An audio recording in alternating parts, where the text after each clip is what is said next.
Good evening. Thank you, everybody, for joining us today, Tuesday, January 16th, 2024. And I call this meeting to order at 5:14 p.m.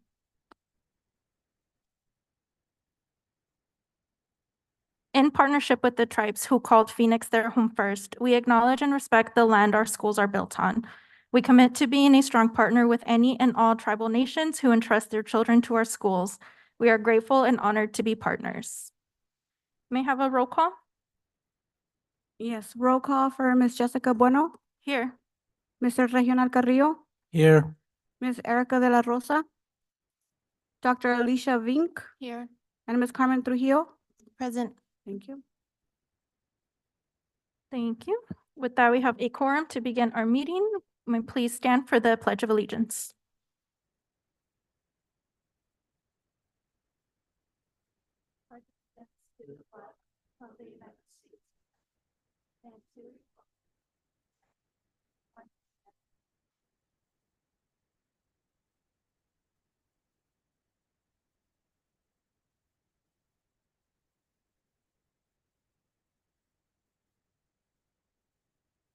Moving on to the adoption of the agenda. Interim Superintendent Gonzalez, do we have a recommendation? I recommend you adopt the agenda as it stands. Thank you. I would just like to remove item E1, that is our board minutes for June 13th, 2023. May I get a motion to approve the agenda as amended? This is Carmen Trujillo. I'll so moved as amended. Roger Carrillo, second.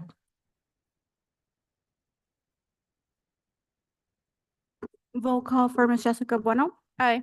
Mr. Regional Carrillo, Aye. Dr. Alicia Vink, Aye. and Ms. Carmen Trujillo. Aye. Thank you. Thank you. With that, we move to our awards, recognition, and announcements.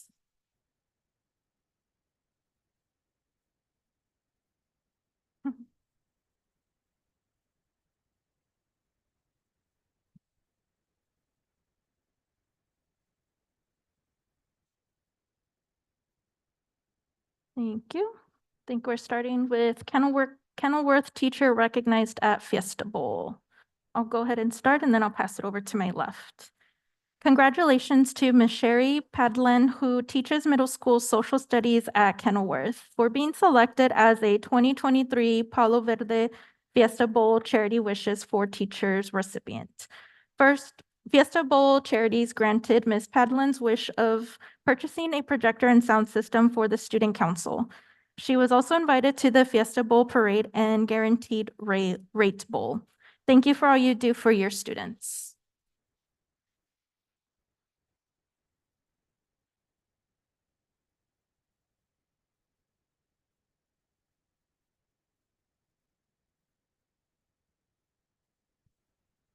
December Star Awards.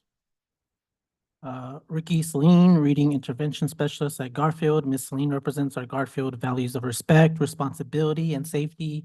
She is also efficient, patient, and caring. As the sole reading interventionist for 5th and 6th grades, she creates amazing learning opportunities for students and supports our teachers. The 3 words used to describe Miss Celine are efficient, patient, and caring.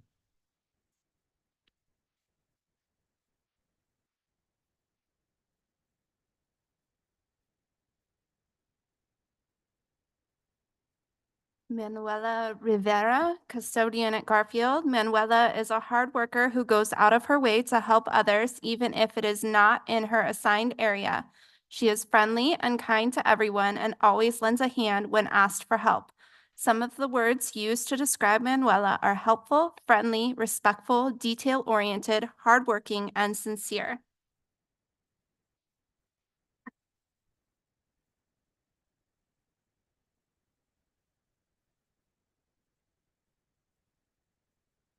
All right, our next Star Award winner is Sulema Berrigan, our 6th grade teacher at Magnet. Miss Berrigan is a role model to other educators as well as her students and is well respected at Magnet. She is always willing to provide academic support and feedback and shares resources with her colleagues. She is happy to answer countless questions to support the development of others. The three words used to describe Ms. Berrigan are helpful, knowledgeable, and giving. Congratulations. Our next Star Award winner is Carla Ramirez, Instructional Assistant at Magnet. In her short time at Magnet, Carla has stepped up to several challenges to not only support her colleagues, but by also being there for our students. She is constantly motivating them to help them realize their potential. She is always eager to learn and is willing to take on any challenge that would make her a better individual in the educational setting. Some of the words used to describe Carla are hardworking, flexible, and lifelong learner. Congratulations.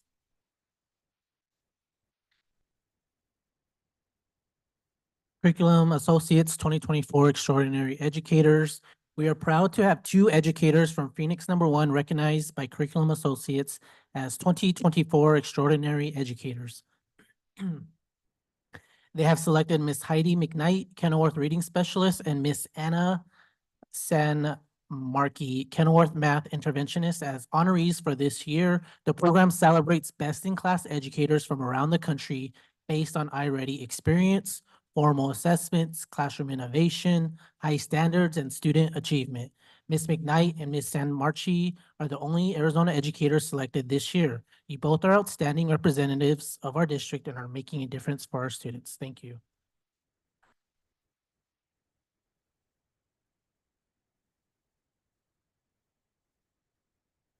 The Dunbar mural was completed. Thanks to a partnership with the Shining Light Foundation, our new mural at the Dunbar School is now finished.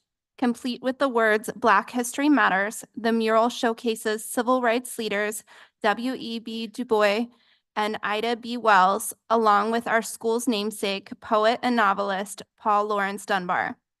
Thank you to the Shining Light Foundation for using this mural to highlight history for our community.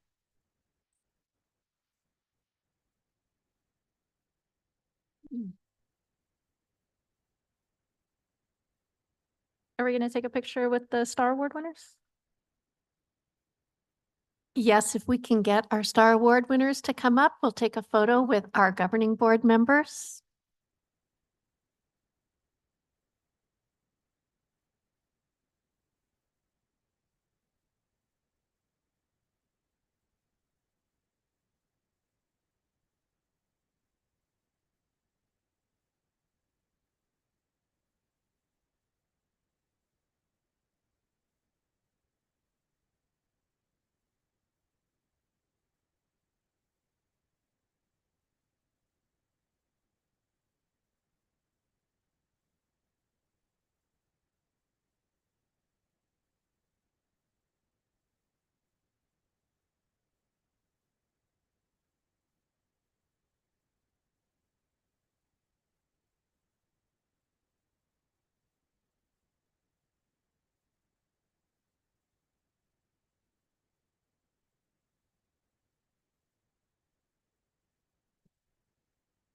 Thank you all for being here. Congratulations again. Moving on to our current event summary. Number 1, Superintendent's Report. Good evening, Madam President, board members, our cabinet and our viewing community, and the members who are present this evening. We apologize that there are no performances tonight from Shaw. We hope that our teacher has a speedy recovery and that we get to see our students perform at a later date. But we're excited about many of the events this evening. Tonight, we're going to hear a little bit about ESSER, which is the federal funding that people received after COVID. And you're going to learn about the ways in which our district worked to minimize the loss of these funds to our staff, students, and families. A lot of appreciation and thanks goes to our federal programs team led by the Director of Federal Programs, Mrs. Sherry Zeeb, and our ESSER Grants Coordinator, Janice Durham. But it also includes the work that Nadine Gofonia, who was at the time the coordinator of federal programs, Sarah Sims, the coordinator of special populations, Yvette Puente, the federal programs budget specialist, Johanna Henderson, our grants manager, Paloma Orozco, and then Monica Cortez, the family and community engagement coordinators, and then Erica Graves, our family center technician. We can't do this work without the work also of Mr. Manley and the business services team, our school leaders and department leaders across the district. Everyone stayed incredibly focused on the purpose of this grant and on using it to make sure that we were mitigating any loss of learning to our students and impact to staff and to families. We had to make many difficult decisions through the process to ensure that students and staff were safe and that every learning loss was mitigated to help our students perform. And I'm very proud of the work that every member of this community has done to make sure that our loss with the loss of this funding is minimized. I'm also very proud of Dr. Sarah Galetti and the curriculum review team. Our curriculum material review, for those of you who are in the boardroom, you saw our materials out in the foyer, but you can also see the materials at Bethune, Capitol, Dunbar, Edison, Hurd, and Kenilworth.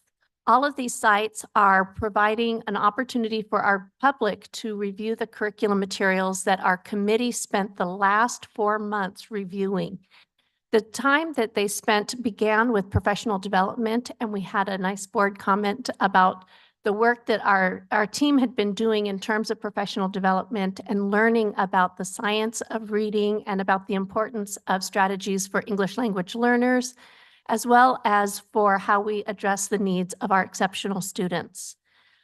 In addition to the professional development that went into this, the team spent many, many nights reviewing all of the curriculum that vendors sent for us to review. And from that, with a very rigorous rubric, narrowed it down to 2 selections for the viewing public to review. And those are the materials that you have out there. So we want to invite our public to come to our schools, to come to our governing board, but also to check out our district website, because the district website has an address where you can view the materials online and provide feedback. Thanks again to Dr. Galetti, Mrs. Fagan, Mrs. Gonzalez, Ms. Irizarry, Dr. Lloyd, and Dr. Ailshire, as well as the district committee of teachers and leaders from across the district for the thought and care they put into this process. I also want to remind you that on January 26th, we have our district-wide spelling bee, and this will be our 2nd annual district-wide spelling bee. It's going to be held here in the governing board at 9:30. After weeks of competing at their school sites, the top 2 spellers from each school will be able to be present to participate in the district-wide spelling bee. And then from that, our next level will go to the regional spelling bee in our area. So we're very much looking forward to that. We're also going to live stream that event. So families who are not able to be in the governing board room with us will be able to view it, and classmates will be able to view it as they are at their school sites watching their school spellers. We have more congratulations. We recently received word that the Comprehensive Literacy State Development Supplemental Grants were awarded to several of our schools. In fact, with the work of our school leaders and Mrs. Zeeb, we raked in the majority, well, I guess not the majority, but a large portion of the money from the state for this grant. Bethune was granted for grades 5 through 8, Capitol for grades 4 through 8, Dunbar for grades 4 through 6, Edison, grades 4 through 8, Emerson, grades 4 through 8, Lowell, grades 4 through 8, and Whittier, grades 2 through 4. So as you think about the work that we've been doing with our student outcomes-focused governance and the attention to literacy, you can see that these schools have been very targeted in thinking about how they wanted to apply for these grants to help support our literacy goals. We're extremely proud of the work that our schools are doing and for our ability to get these grants. And finally, tomorrow is a full day. We want to make sure everyone remembers it is not a half day for our families, because we had a release day yesterday to celebrate the life and the work of Dr. Martin Luther King. When we think about the work that Dr. King engaged in to ensure that we are disrupting the inequities that have challenged people, we have to remember the important role that a free public education plays in helping to disrupt that inequity. And I want to just take a moment to reflect and appreciate the work that every one of us in this room, everyone in our district and across our community is doing to make sure that the inequities that have been experienced in the past are not repeated. And as volunteers of the Phoenix Elementary School Governing Board, you each represent the kind of service and commitment to taking care of our students and making sure that the inequities that had occurred in our past are not occurring still. And so all of us are very proud to recognize you during the month of school board recognition. And we wanted to tell you that we are very proud of the work you do. We think you're the bomb. And we want to thank you for helping us grow. And so our cabinet members have a little gift to deliver to you right now. And for our public, you can see what this gift looks like. Thank you. And that concludes our my governing board comments.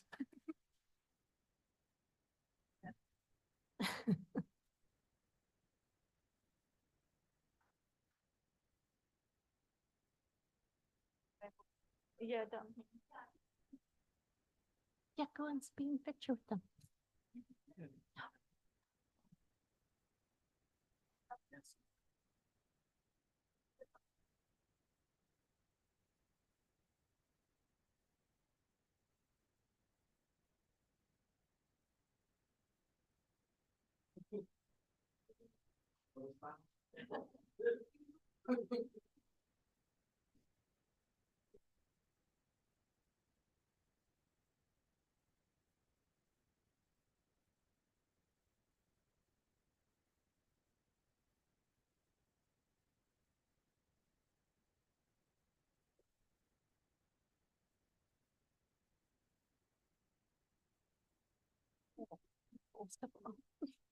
Thank you.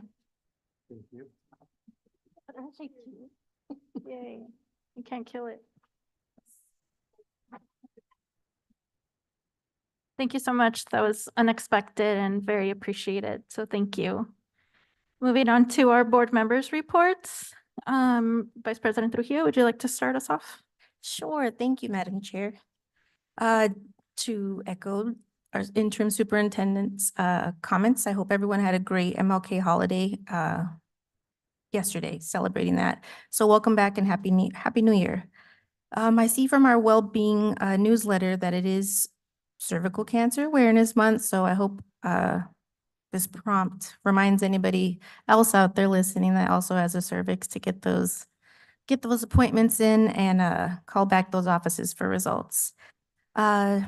January 10th was also the 1-year anniversary of our governing board secretary, Mrs. Sochi Valencia. So thank you for choosing PESD, and we are so grateful to have you as part of our team.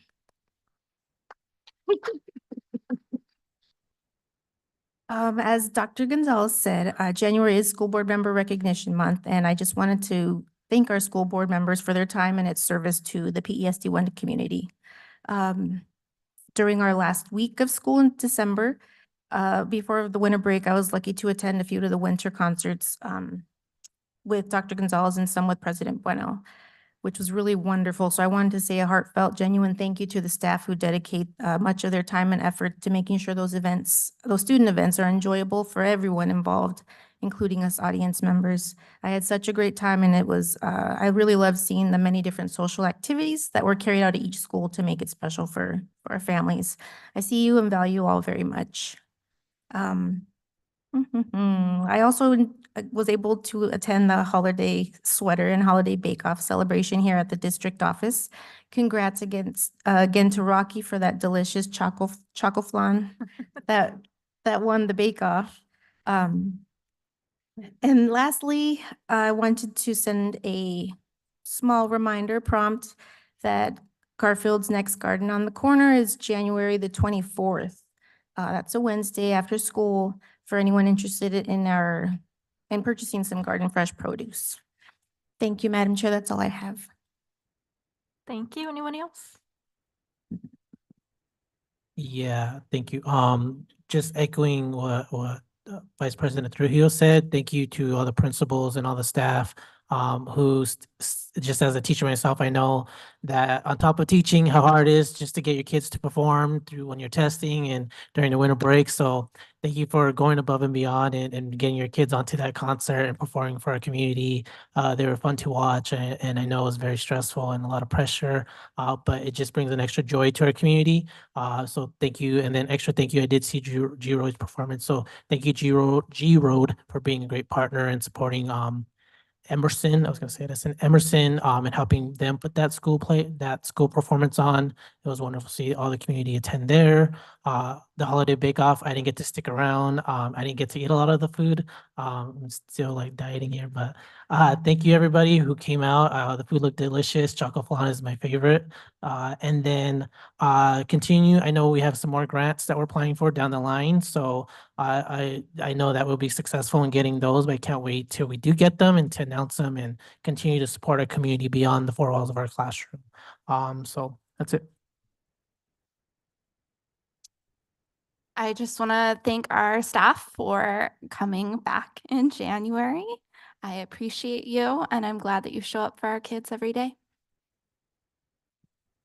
Thank you. And I would just like to echo that I was able to attend some of our winter performances. We have Capitol, Garfield, and Dunbar. Congratulations to all those schools for having a AM and PM winter concert.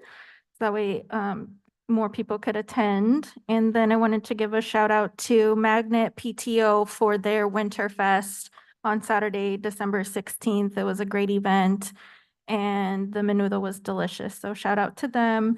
And then lastly, I just wanted to say thank you for the start of this school year. I mean, this year, and also just remind our public that buses are back on the road, and to please be aware that you might not be able to see that students are on the bus, but I did witness a car kind of cut off one of our school buses, and that was just really unfortunate that they just didn't care that there might have been children on that bus. There's a lot of construction going on around our plant services with the light rail construction, and so the roads are, a little packed. So please, drivers, be patient. It might not seem like it caused a big accident, but when our buses get into accidents and have to be repaired, it does cost us more money. So just be aware of that, and please drive safe out there. With that, that concludes. We're going to move on to our student outcomes focused governance. Number 1. Thank you. Again, just wanted to reiterate, the board has adopted the student outcome focused governance model, and we believe that student outcomes don't change until adult behaviors change. Next. Here is what our framework, the 6 competencies that we work towards aligning, which include vision and goals, values and guardrails, monitoring and accountability, which we will hear later tonight, communication and collaboration, unity and trust, and continuous improvement. Next. Here are our goals. Well, you will also see posted in our boardroom. We are focused on early childhood literacy and mathematics. Our 3rd goal is around our English learners, and our last 2 goals are our middle school literacy and mathematics. Next. Here we have our superintendent guardrails that will help us not only focus on student achievement, but some other areas of growth that we need throughout the district. And these are also posted up in the room.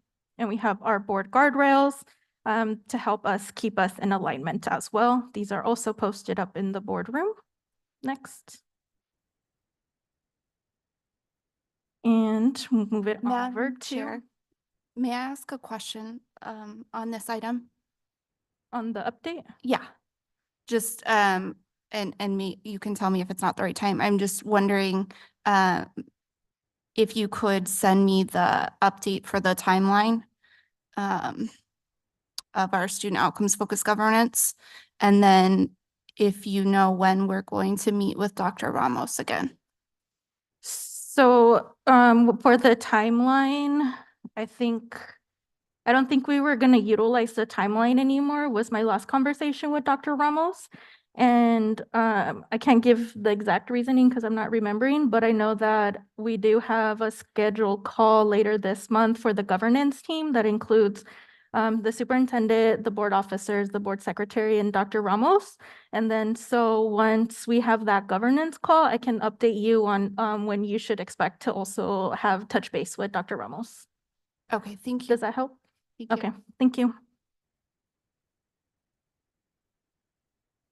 Can I ask, Dr. Vink, is the Google Drive helpful with the materials? Is there anything you feel that's missing? Because I know you're about to go into the cohort. So it'll make more sense once you like go through the cohort and start seeing more of the materials and stuff, but I just want to see if there's anything else that you might need in the Google Drive. I do feel like as much as we can have for everybody, especially if the rest of our, we still have 2 members that haven't gone through the cohort, is helpful. And then definitely want to find out more about why we're not using the timeline. Okay. Because I like a good calendar. So So that's all. maybe if I can ask you if we can coordinate a time where we can go through the Google Drive and kind of see like, okay, this material's working, maybe add some more stuff, and then maybe I can kind of walk you through some of the things and kind of do like a refresher to get you prepared for your cohort starting. Yeah, and it might be even with Dr. Ramos, because I had asked about our discussion for board guardrail number 5 too, and he sent me a document that I don't remember seeing before. So that just those extra things are helpful, especially when we have board members who've already learned more things, and then I feel behind and Sure. don't like it.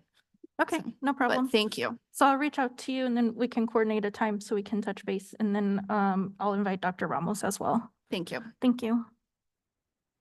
Okay, passing it over to our discussion on board interim goal number 3. Thank you, Madam President. And at this time, as we review governing board goal number 3, which is our goal for increasing the level of the number of students who are rising 1 level of proficiency at least, I'm going to invite Mrs. Marilu Gonzalez and Dr. Brant Lloyd to the podium. And we'll go through the questions that have been presented. And so as a reminder to everyone, in our SOFG, this is designed not to be a presentation as much as a back and forth exchange of question. And in that, we have, we ask our governing board members to submit 2 to 3 questions. And then we review those questions in this forum. And we'll refer to slides as the questions pertain to a slide in the monitoring report. And I'm going to give the questions to our.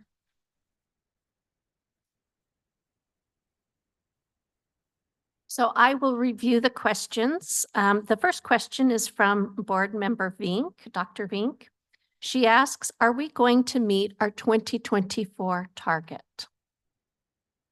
And I can go ahead and start on that one if you like.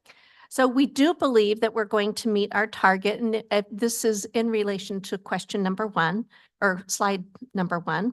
We believe that we're going to be able to meet this because our target is to go from 32% to 36% of our emergent bilinguals, moving up at least 1 proficiency level. This is, and the proficiency level is what we're using based on Azella testing. So efforts such as the Newcomer Center at Dunbar, the attention to scheduling for all students to make sure that there's dedicated time in reading and in writing across the district, targeted time for language development using our English language development standards, as well as our content standards and language proficiency standards. We're taking time to really make sure we're monitoring this on a regular basis. And as we're out in schools, we can verify that what we're seeing during this block of time is really showing a difference, not only for our English language learners, our emergent bilinguals, but for all of our students. We're seeing great gains. And I'll go back to the awarding of the CLSD grants. Again, that kind of focus and attention to literacy is evidence that we believe is going to help all of our students make the gains that they need to, and for us to particularly hit this target.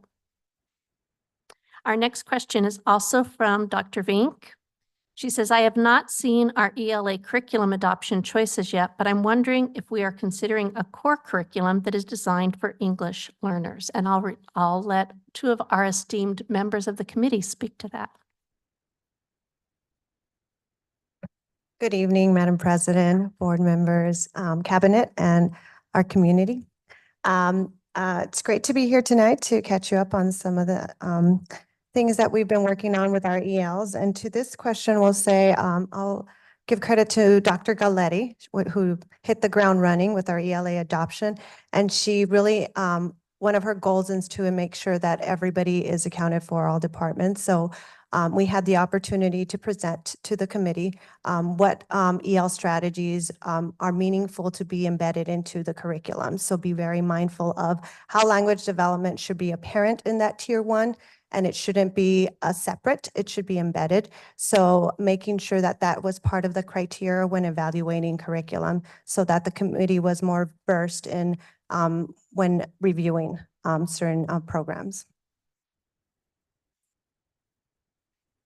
I'll just add, when we developed our rubric, that we, in 2 of the core areas that we decided upon for our rubric, they included English language practices and trying to ensure that our students have adequate opportunities and scaffolds for supporting their English language development.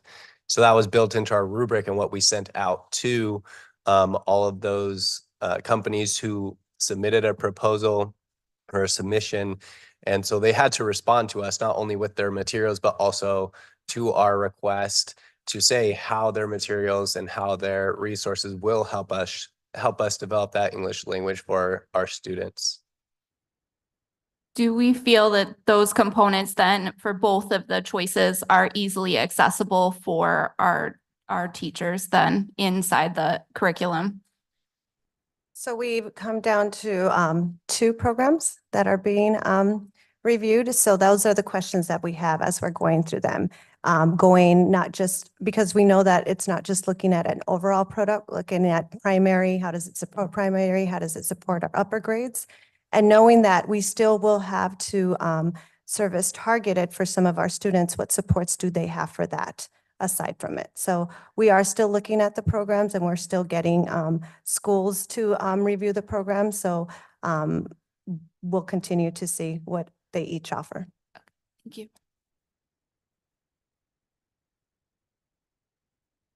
Our next question from Dr. Vink. How does the curriculum for dual language program differ from our other sites? So our dual language has Benchmark Adelante for their ELA. So they have Spanish components in each of ours. So our iReady also has the Spanish component, and as well as Amplify Science has a Spanish component that they use during their Spanish program. And Herrera is currently the only school that has our dual language program. And as follow-up, the dual language model is a 50-50 model, meaning 50% of the time is spent in Spanish, the other 50% in English. And our other programs do not have Spanish instruction. Dr. Vink asked another question. Can you share more about how our integrated teachers are supporting English learners and what PD and resources they are being provided? And she asks if we can also give an example of targeted versus integrated for those who don't know what that might look like. I'll start off with the examples for targeted and integrated. So our targeted is really looking at our students who are identified as EL students and really giving them that time to just work on their needs based on their target language needs. So it's usually with small groups because it's not integrated with non-ELs, whereas in the integrated, they are with their mainstream students. So this is where the content area teacher is still teaching their content, but they're integrating language supports within their teaching. some of the, that's been a goal for us for this year to really have more integrated PD trainings for our teachers because we put so much focus on our targeted with our EL interventionists, and that continues to grow because every year we have different goals that we want to elevate our EL interventionists. But for our teachers, we want to make sure that they're still getting that support of you are getting strong on your content, but how are you ensuring that language is still part of that instruction? How are you holding students accountable to the vocabulary? How are they engaging it? So we just finished 2 PDs this coming right after break. We were at 2 different schools working with their schools to understand and not only see different models in different primary and upper grades, but for them to evaluate what are the language supports that they currently use and where can they expand them. So it is something that we're continuing as we think about PD for the upcoming year. That is something that we still know that we want to be an area of focus.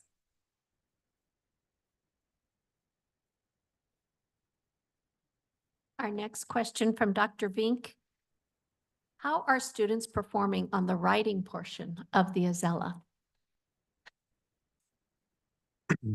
I got the nod, so here we go. So we identified, Mary Lou and I went to, Ms. Gonzalez and I went to a really great opportunity with Education Northwest, and we looked at what some of our needs were, and writing and reading were really the top 2 areas of need. So we know writing takes more time to develop as well as reading. And so that's one of our lowest areas. And you see it especially for students who have been in receiving services for a long time. One of the last areas that they need to improve is in their writing. And that is one of the reasons why, as a district, we moved to having a writing block, and it's actually a separate class now in schedules and gets a grade for every student in our district outside of reading and ELA specifically. Obviously, they can be integrated, but we want to have that focus on writing and supporting writing within our district. And we're also trying to incorporate some additional writing assessment opportunities. We just provided in December an additional writing assessment practice. We made optional for schools to use this year to give students that opportunity to see prompts and see resources and have to write to sources like they will on the state assessment, which can be very different than some of the assignments that they have in class. So it's good to get them practicing as early as possible. And next year we will continue developing those so we have more of like a pre and a post with our writing and able to monitor that more closely. What grades will participate in that writing assessment?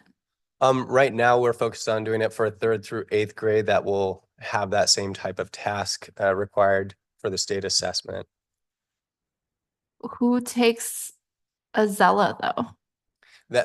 That is K-8, and Okay. so they have had separate writing assessments also provided through the sample writing assessment that Azella has that spans K-8 for those students, receiving those services.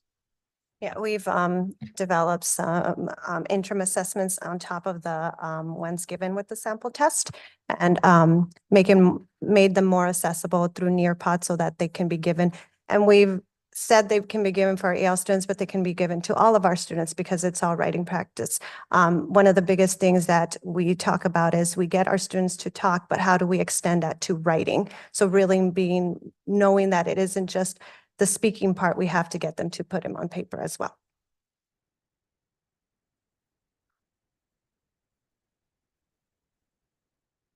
Another question from Dr. Vink. Have we considered adding dual language programs to other sites to support learners? And I'll go ahead and take that. We are considering this currently and are looking at what that might possibly entail. This was mentioned in the Reimagined Phoenix #1 presentation that we did in December and will be part of our ongoing conversations about our future programming. Then the next question from Dr. Vink was, what is the difference in class size for students in targeted ELA blocks versus integrated ELA? So integrated blocks are where the students are with their mainstream students, so they're all together mixed in, so they're larger classes. targeted really depends on the number of EL students per school. So that may be, it varies throughout schools because one class might have a lot more than other classes depending on how the rosters look. So what we do would, as far as servicing targeted, we really look at proficiency levels to ensure that we have groups that aren't too large for our EL interventionists so that they can still target their needs.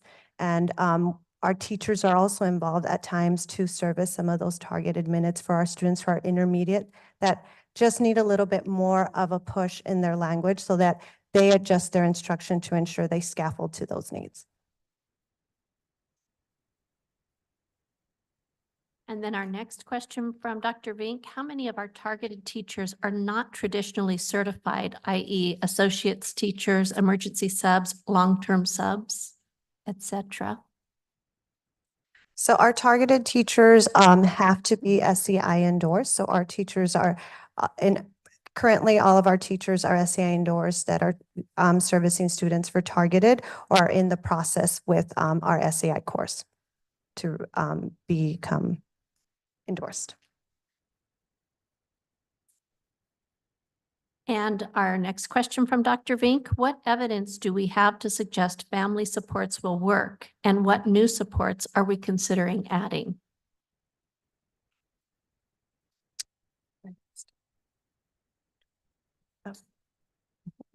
So we've worked with our front office staff to be welcoming of all of our families, with our newcomer families, providing them that information of the newcomer program and if they're eligible to be part of the newcomer program.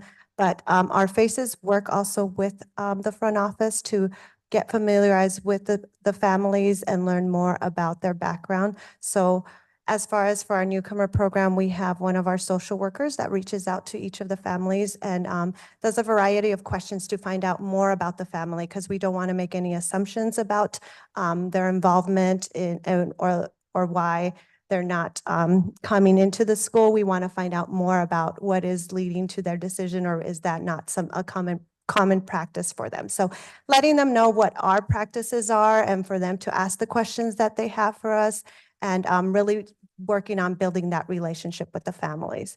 So to us, as we're going into our third cohort with our newcomer families. These last two cohorts, we've also opened it up during conferences for parents to come in. And our parents have been very vocal about how appreciative they are about the program because it's given their students more learning about what the system is in education here, and for them to also understand and ask someone questions about what is the norm, where can they go for resources. And that's one piece that we talk about, really building that wraparound services for our parents, because as our social worker reaches out, she finds out what is more of the areas that they're interested in so that we can expand our services. Our newcomer center is only seeing a small percentage of our Azella students though, correct?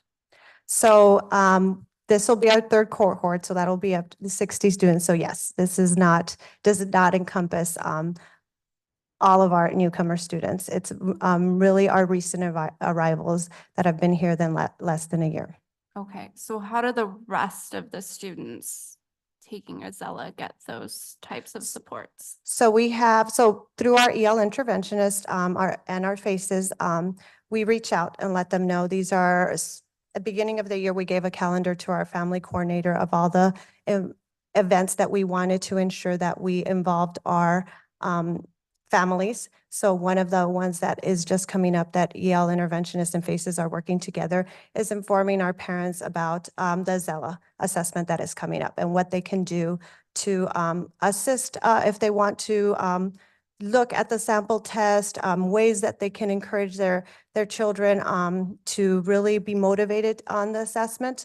And also for them to learn what is assessment and why is their child taking the assessment. So those we started them last year, where each school held one for their school, for their families, and we're having them again this year. We also reach out to, earlier in the year was a big focus on our middle school parents, letting them know just what Azella means to their children and how that affects them as they go on to high school. So we continue to tell our EL interventionists in our faces, because they are involved in parent-teacher conferences as well, to let us know areas that we can still continue to support. Thank you so much for giving me your time and answering my questions. That was the last on my list. This is personal. I have my own batch of third graders that I'm preparing for Azella this year. So I appreciate being able to understand how we're doing it here in Phoenix L and how we're supporting our kids. So thank you. You're welcome. Thank you. And now we have some questions from Vice President Trujillo. And this is on slide 1, so you can see slide 1 currently. Regarding the futuristic yearly target goals and target goals on slide 1, may we please consider they be displayed as different colors from past or current targets?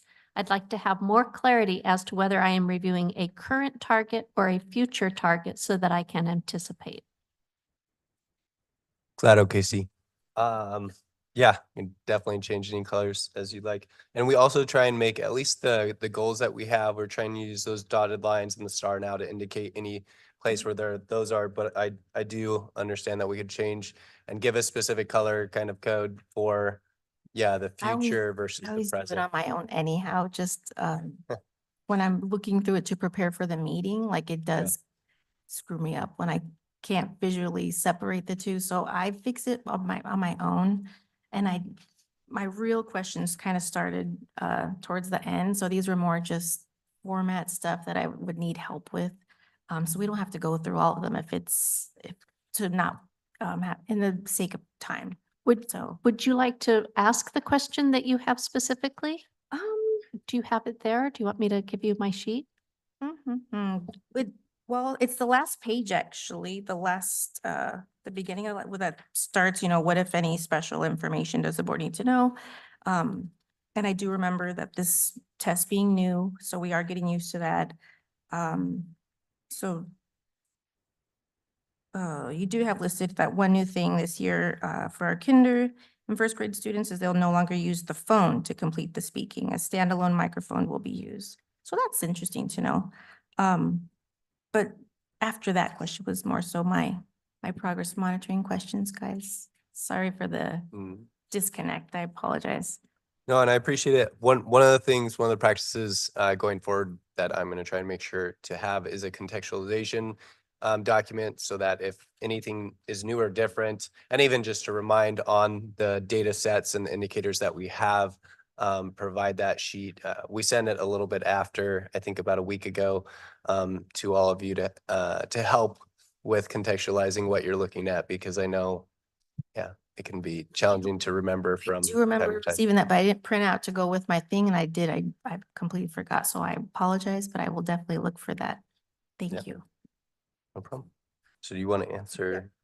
So just a refresher, the Zella, the window opens January 29th and goes on until our spring break. So our STCs and our EL interventionists are getting ready for that by taking some of our required trainings by the state. But one of the things that we did find out come November was that the kinder and first grade assessments would no longer be over the phone for the speaking, which is something new.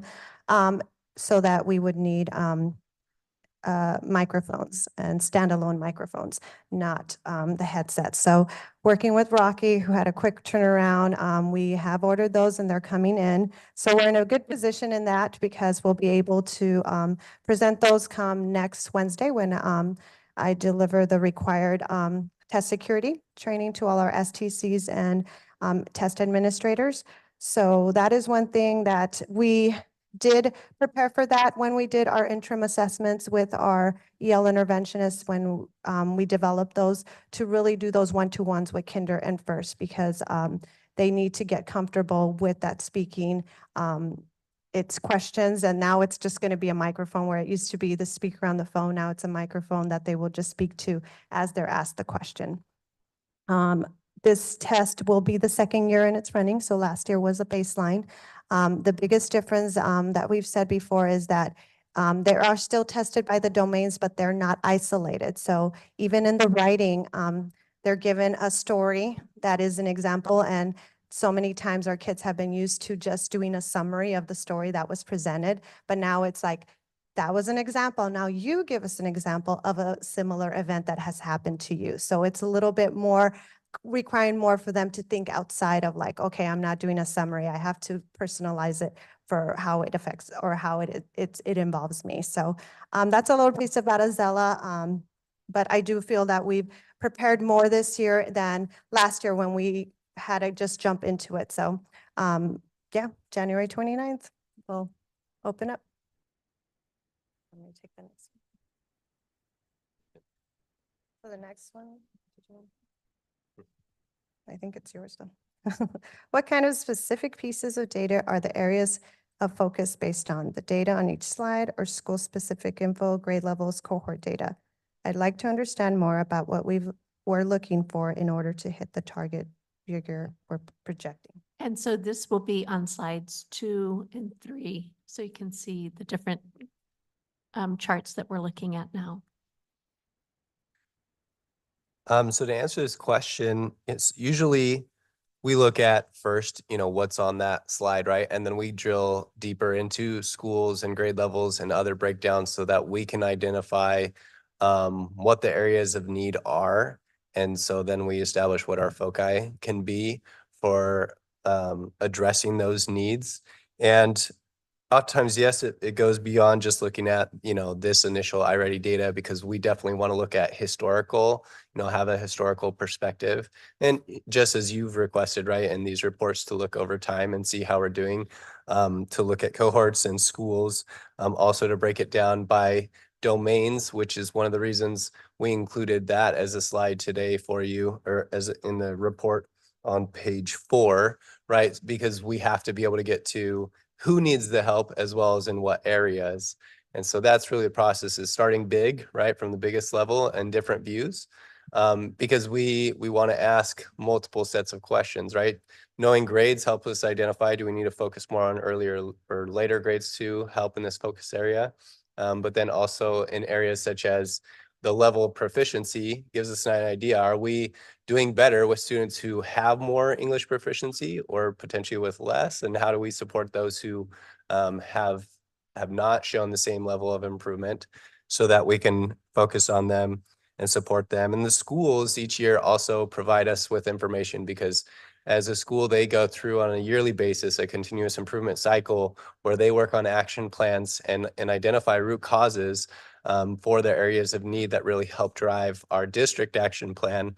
And I want to give a lot of credit to Ms. Sherry Zeeb for that. She goes out quarterly to meet with the schools to talk about that plan. I go with her to share the data and look at how are we doing with those areas of need that they've identified, and the work that they're doing on their goals, as well as helping them. She's the one that really makes sure that it all gets written out, that it's clear, it's concise, it's actionable. So it's a lot of great work that is done by her with obviously the schools and their leadership teams who take that time and really dig into the needs of their specific students.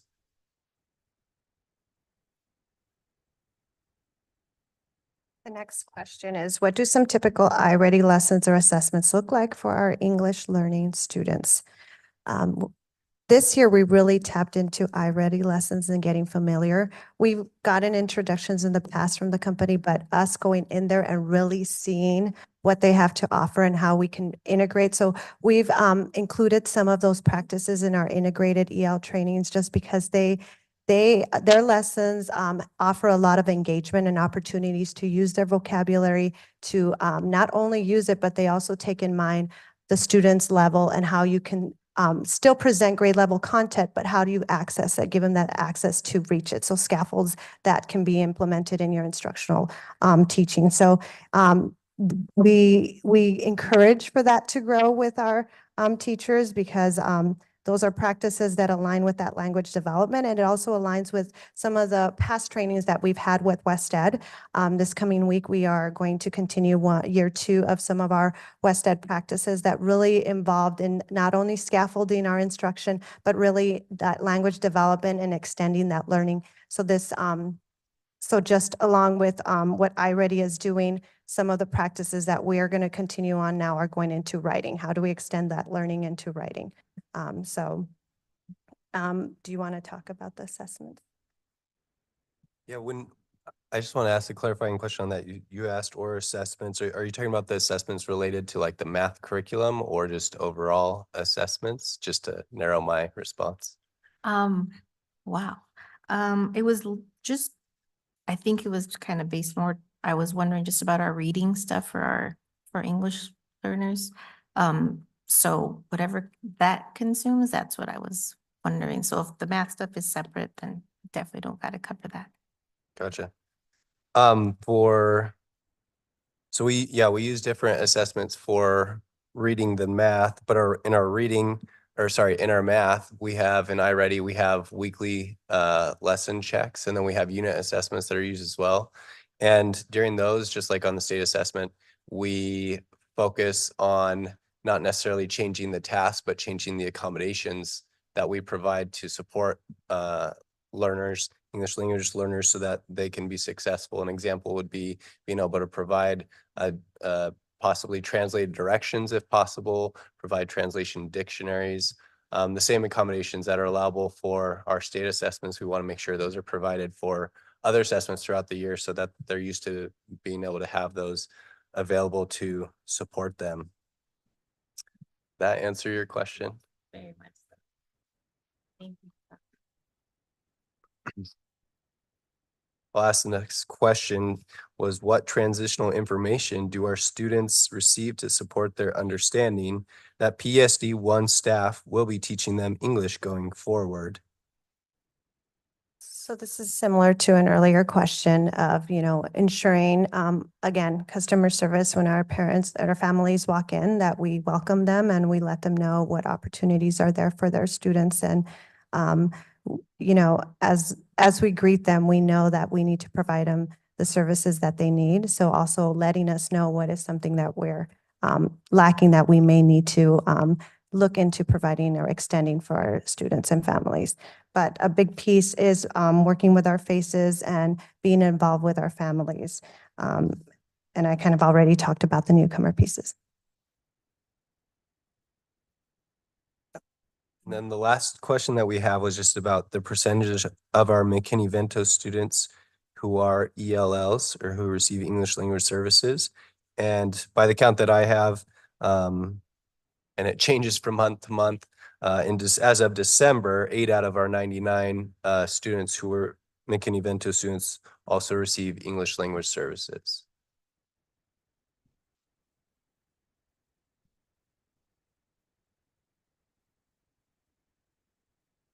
And if there are no further questions, that concludes our progress monitoring for goal 3. Thank you.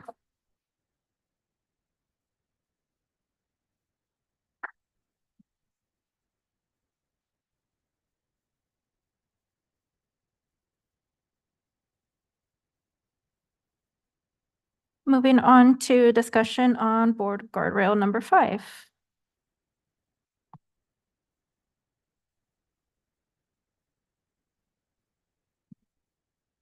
Board guardrail number 5 is, in attaining the board's student outcome goals, the board shall not allow to focus on inputs and outputs at the expense of student outcomes.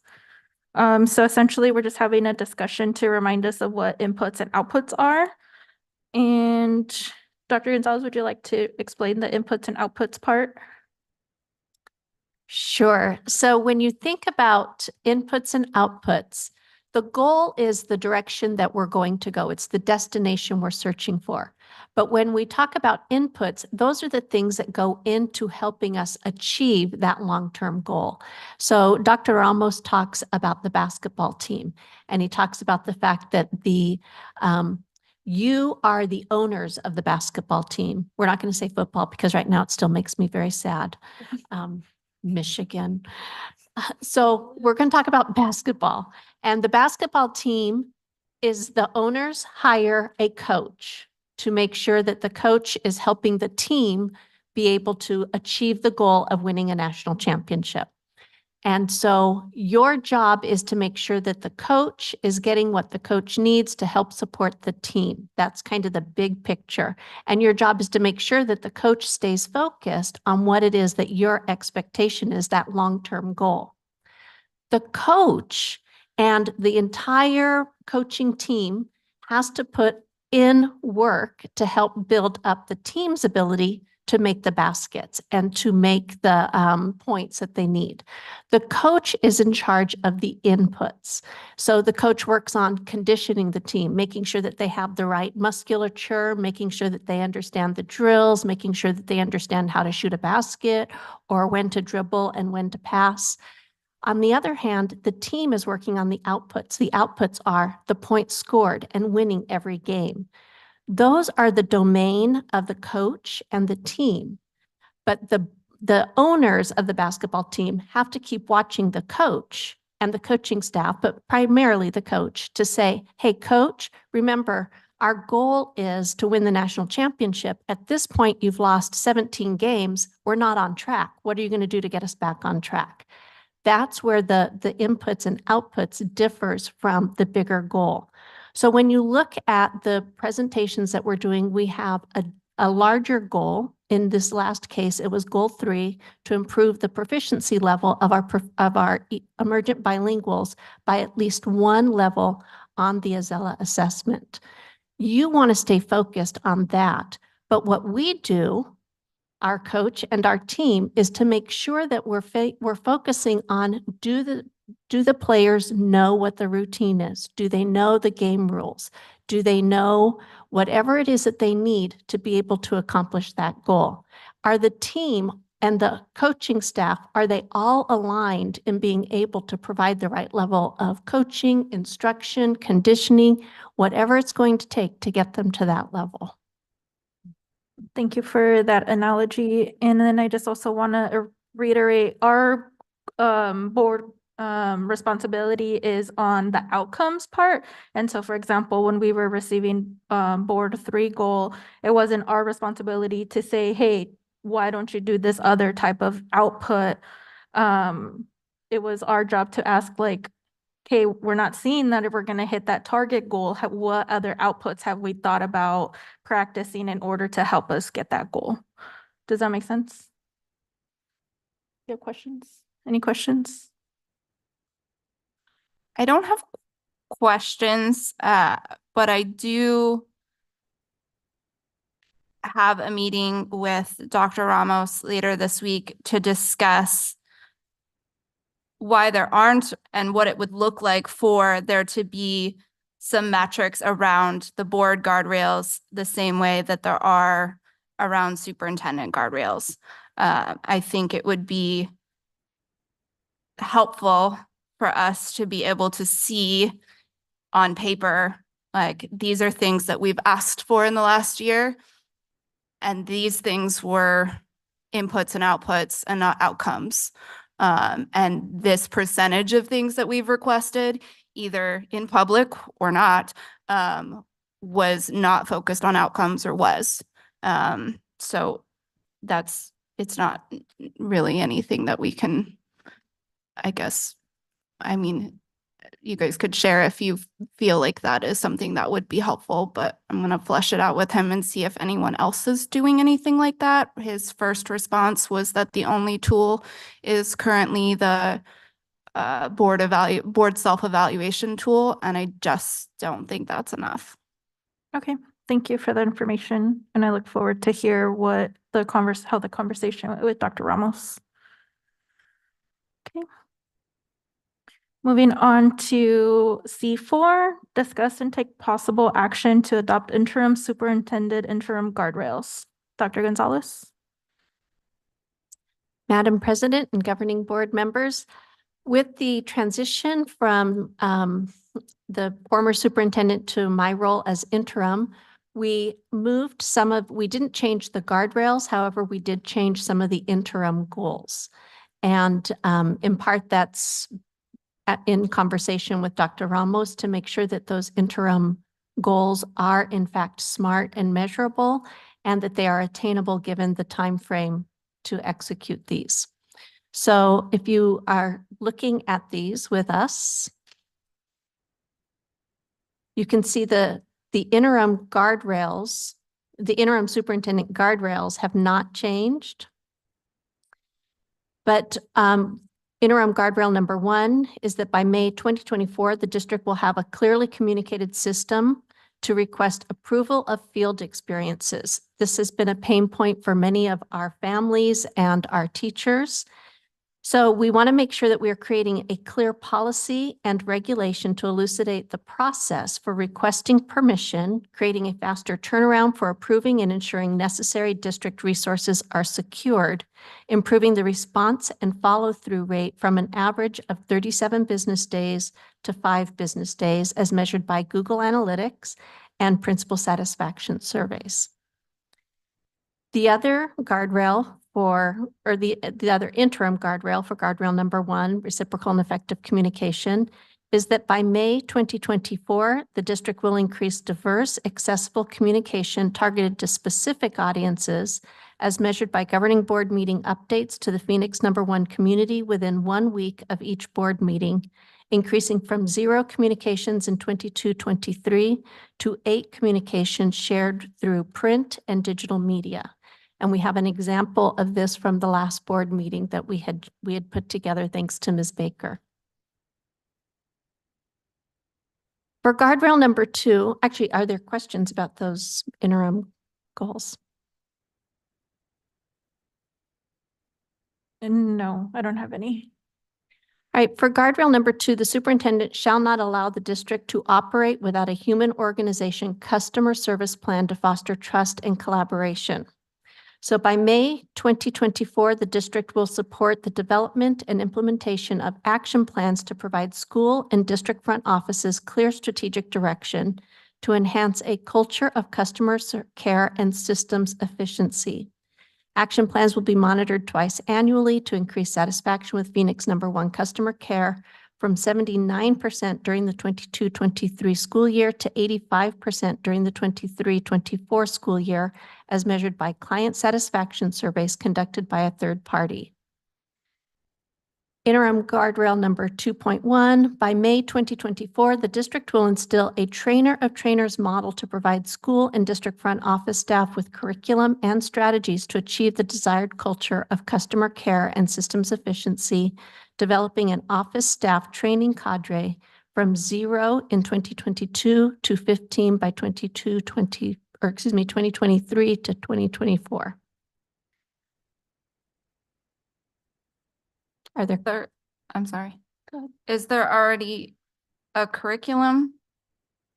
The curriculum that we have is the customer care standards and practices or promise, but that right now does not, it exists in terms of this is a framework, but what we need to do now is what does that actually look like in practice?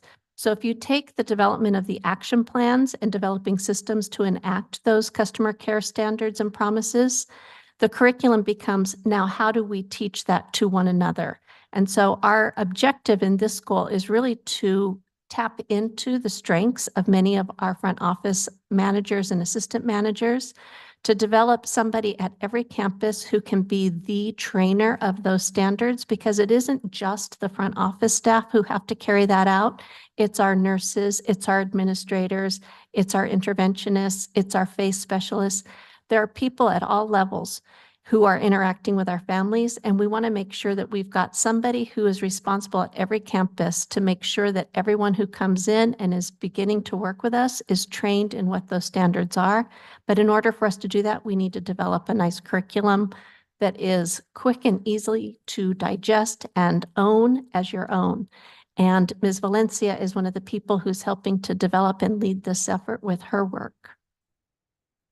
So this one is just training the trainers, not training all of the customer facing staff, correct? Right. This is to develop a trainer of trainers model. So it's developing the curriculum and identifying who the trainer on each site will be to help deliver this. Oops. When do we think that training will be completed then for everybody Once the else? trainer of trainers model is in place, it will be an ongoing process. However, that's not a measurable goal for this particular year.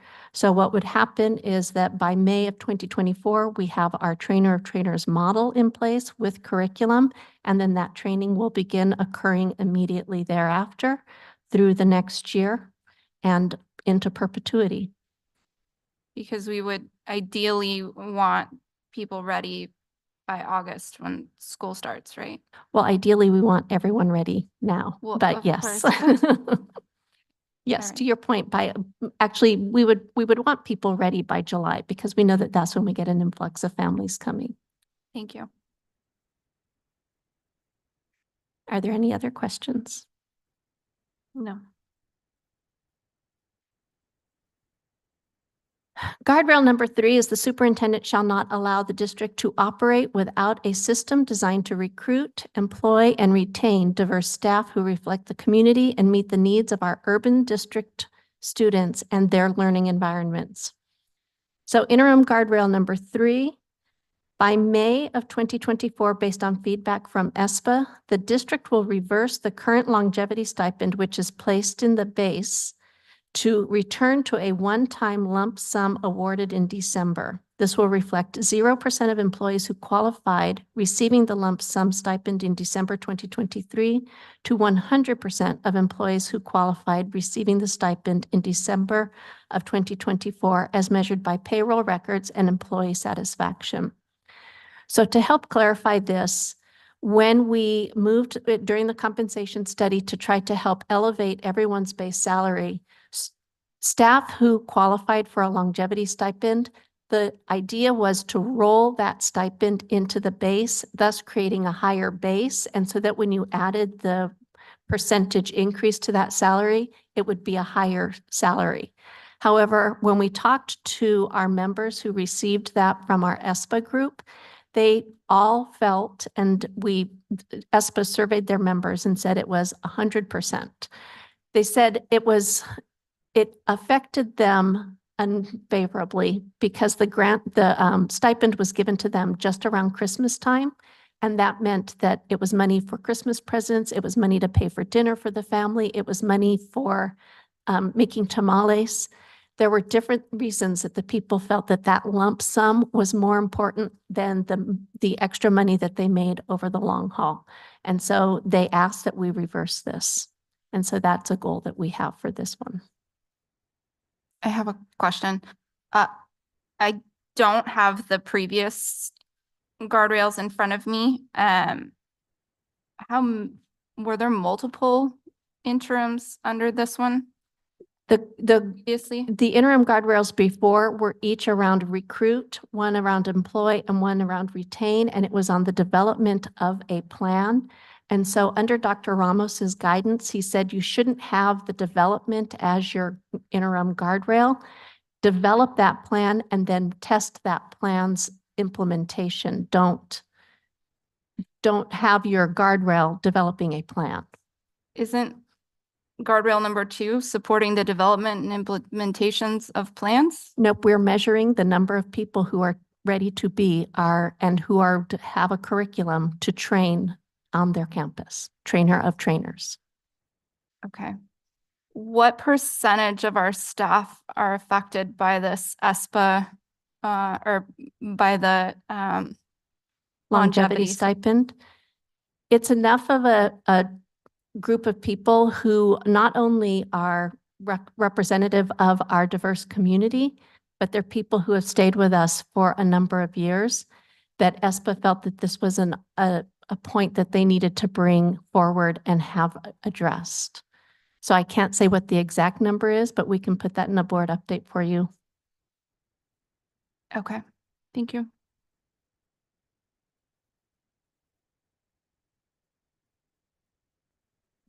Guardrail number 4, the superintendent shall not allow the district to operate without a site budget process where resources are allocated equitably. This is one guardrail, an interim guardrail that did not change. So this has already been approved and is already in place, and we're already working on taking it to the next level for the next year. Guardrail number 5, the superintendent shall not allow the district to operate without implementing a community-focused plan to mitigate student enrollment barriers. So interim guardrail 5, by May 2024, the district will increase early enrollment marketing and outreach to welcome new families to Phoenix number 1 by creating targeted marketing and community events, including but not limited to birth to 3 entities, increasing kindergarten enrollments from 516 students in the 2023 to 2024 to 560 students in 2024-2025.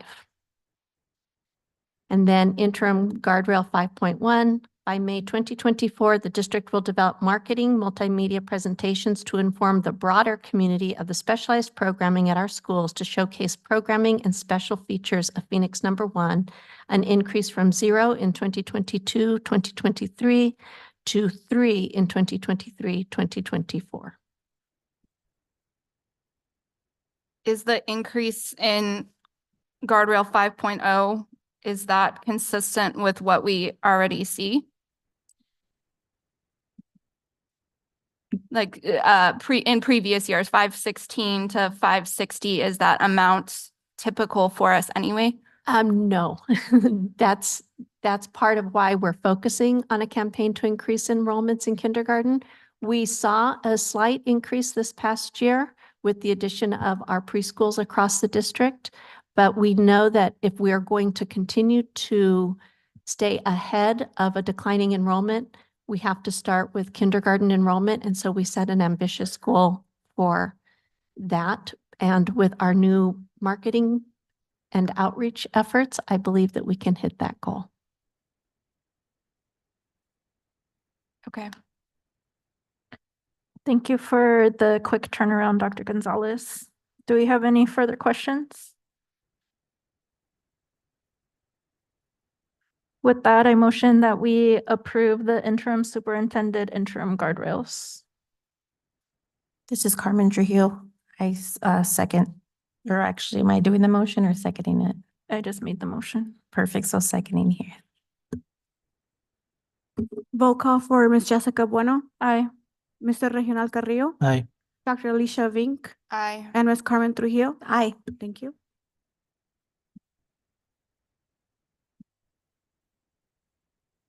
With that, because we adopted the interim guardrails, now we can have discussion on the superintendent guardrail number 5.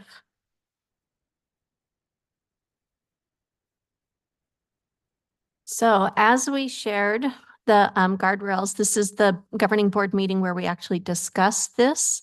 To date, we later this evening, you're going to see a presentation from Ms. Baker on her enrollment campaign. It is an enrollment campaign that is focused on kindergarten, but as you see her campaign, you're going to realize that very quickly we can pivot from just enrolling in preschool kindergarten to a K-8 focus. So that's one of the focus areas that we're going to hit. The other is our working on creating multimedia presentations. And so one of the challenges that I've engaged in, for those of you who know me, I'm not very social media savvy, but I've been working on developing a social media campaign. And so I have a district account. And in fact, today was A is for Amazing Administrators, where we included some photos of our administrators doing amazing work. And it encouraged people who want to join our amazing team to click our link to apply for positions in our district. So those are some of the examples, but I also think doing some of the videos that we've done earlier this year and finding other ways now to get out to each of our school sites and do a presentation will be a way that we really help to showcase the amazing programming that we have. Our Reimagine Phoenix #1 efforts will be another opportunity for us to engage our community to understand better what are the areas that we see as possibilities for our future, and how do we then begin to showcase that and build that work with our community.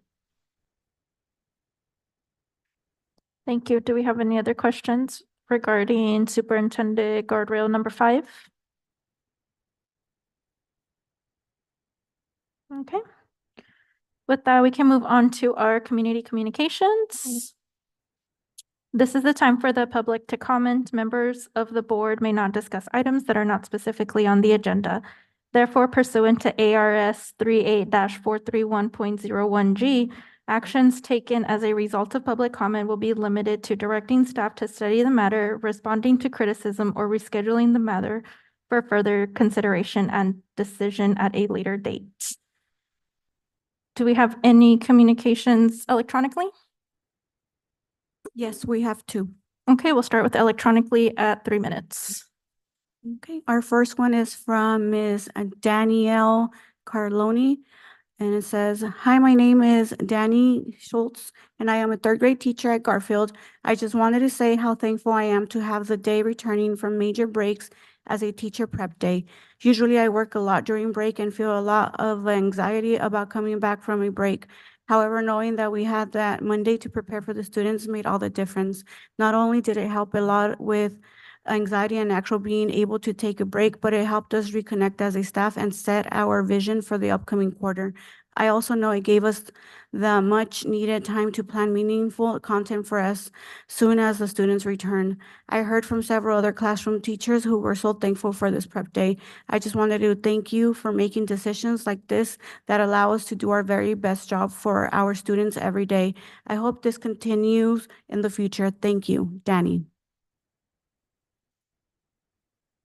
Our next one is from Ms. Marnie Burrows, and it reads the following. "Good evening, Dr. Gonzalez, Governing Board President Bueno, Governing Board members, and members of the Cabinet. My name is Marnie Burrows. I am a master teacher at Whittier Elementary School and the PECTA president. Tonight, I am writing as both a teacher and a member of the Phoenix #1 community to express my sincere gratitude for the recent implementation of staff work days following extended breaks in our district negotiated by the PECTA through the 2023 meet and confer process.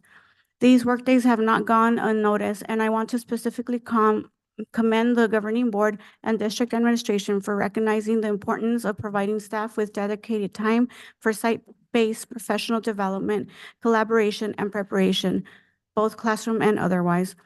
One aspect that stands out to me is the acknowledgement of the need for staff to have time to work in their classrooms or offices during these designated days.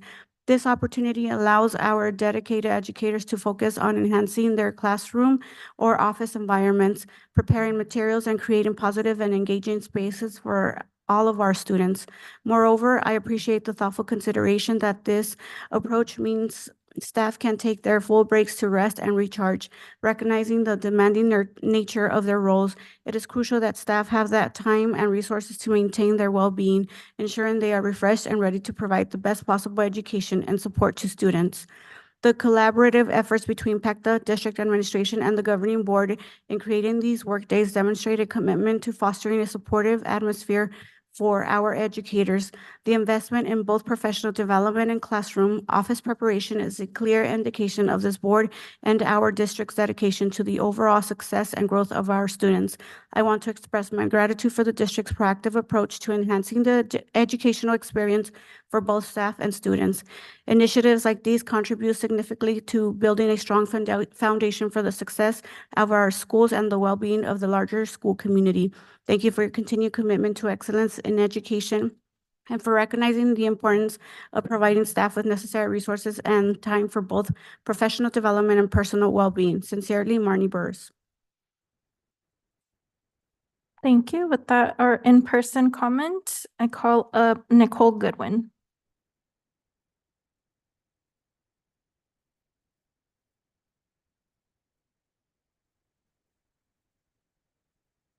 Good evening, governing board members, Dr. Gonzalez and our cabinet. Thank you, everybody here tonight. My name is Nicole Goodwin, and I'm a proud teacher at Whittier School and PECTA treasurer. Per our meet and confer agreement, staff had a day after our October and December breaks for meetings and preparation and planning. And I wanted to thank PECTA and our board for making this possible. It has had a positive effect for myself and many other staff members that I've talked to. I always bring my big bag. I always bring my big bag home over breaks. And to catch up on grading and to plan and prepare for upcoming lessons. But since I'm a procrastinator, my bag stares at me my whole week while I'm trying to relax. And I know it's a cute bag. I get lots of compliments, but it makes like a grumpy little face at me while I'm at home trying to relax. So every day I tell myself, I'm just going to do a little bit of something that's in this bag, but inevitably on the Sunday before we come back, I'm scrambling, trying to get everything done in a rush. And this year it's been different. So I don't have any work stress over breaks. I go in on Monday, I'm fresh, I'm happy. And I get so much done on Mondays after the meetings, all the projects I haven't had time to do, all the planning time I get. It's just such a benefit. So thank you again to the district meet and confer team. I see Mr. Anthony here tonight. Thank you. Thank you, PECTA. Thank you, Governing Board, for making this valuable prep day a possibility. Thank you for supporting our staff so that we can support our students. Thank you.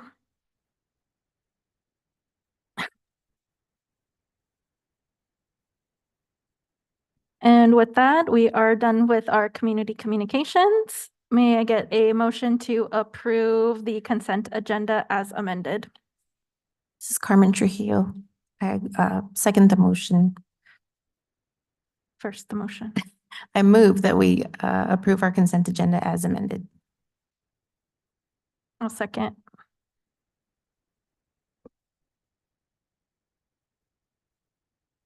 Roll call for Ms. Jessica Bueno, Aye.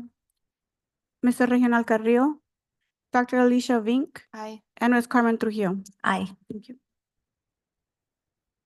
Thank you. With that, our consent agenda is approved, and we are moving on to F, information and discussion. Number 1, ESSER update presentation. Madam President, I am thrilled to be able to have Mr. Manley, who is our Chief Financial Officer, and our interim Chief Academic Officer, Dr. Seth Ailshire, presenting for us this evening.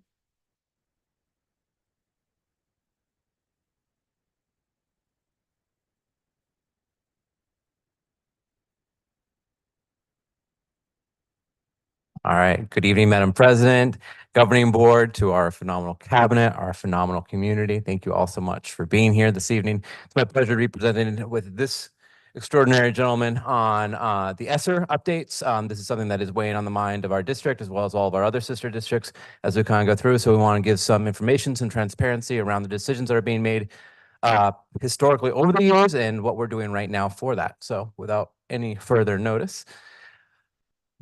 So as you may know, Esther. I'm doing well. Thank you, sir. ESSER has come in 3 different parts throughout the years. It began as a process when COVID began back in 2020. In March of 2020, when we really understood the seriousness of what our schools were facing, our districts were facing, we had essentially ESSER number 1. For our district, that equaled about $4.4 million and really focused on the areas of relief, preparation, prevention, and recovery. Ways in which that we can address the current crisis that we were undergoing at that time, focusing on areas such as instruction and professional development and technology for all the new ways that we are trying to sort of adapt and pivot in the face of unprecedented challenges. That then leads us to ESSER number 2, when we had the realization of the amount of learning loss that then occurred for our students and ways in which that we needed to address that. So that becomes ways that districts can recover from the efforts of COVID pandemic, the school closures, and relative to learning loss, everything from updating school facilities, air quality, staff retention support, as we realized this was a crisis not only for our students, but for our profession, and ways that we could try and keep the incredible professionals that had endured what the challenges were and persist as we continue to address the ongoing learning loss. Leading us to ESSER number 3, which was the biggest chunk of money. That was $39.7 million for our district. And again, this is now really an opportunity to address some equity issues that occurred, again, district-wide as well as nationally, of ways that school districts, especially those in urban areas, were really impacted by the learning loss that occurred, and really falls into the area that we are now currently working on to really innovate and do different things with the way our district has been focusing on students and supporting students' learning. And so this presentation today will be outlining the decision process that went around each one of these aspects for ESSER and its allocation, as well as sort of a general overview of where those funds were spent and where we're planning for the future. And to help us with that process is the illustrious Mr. Manley. Thank you, Dr. Halshire. I was going to start by perfect.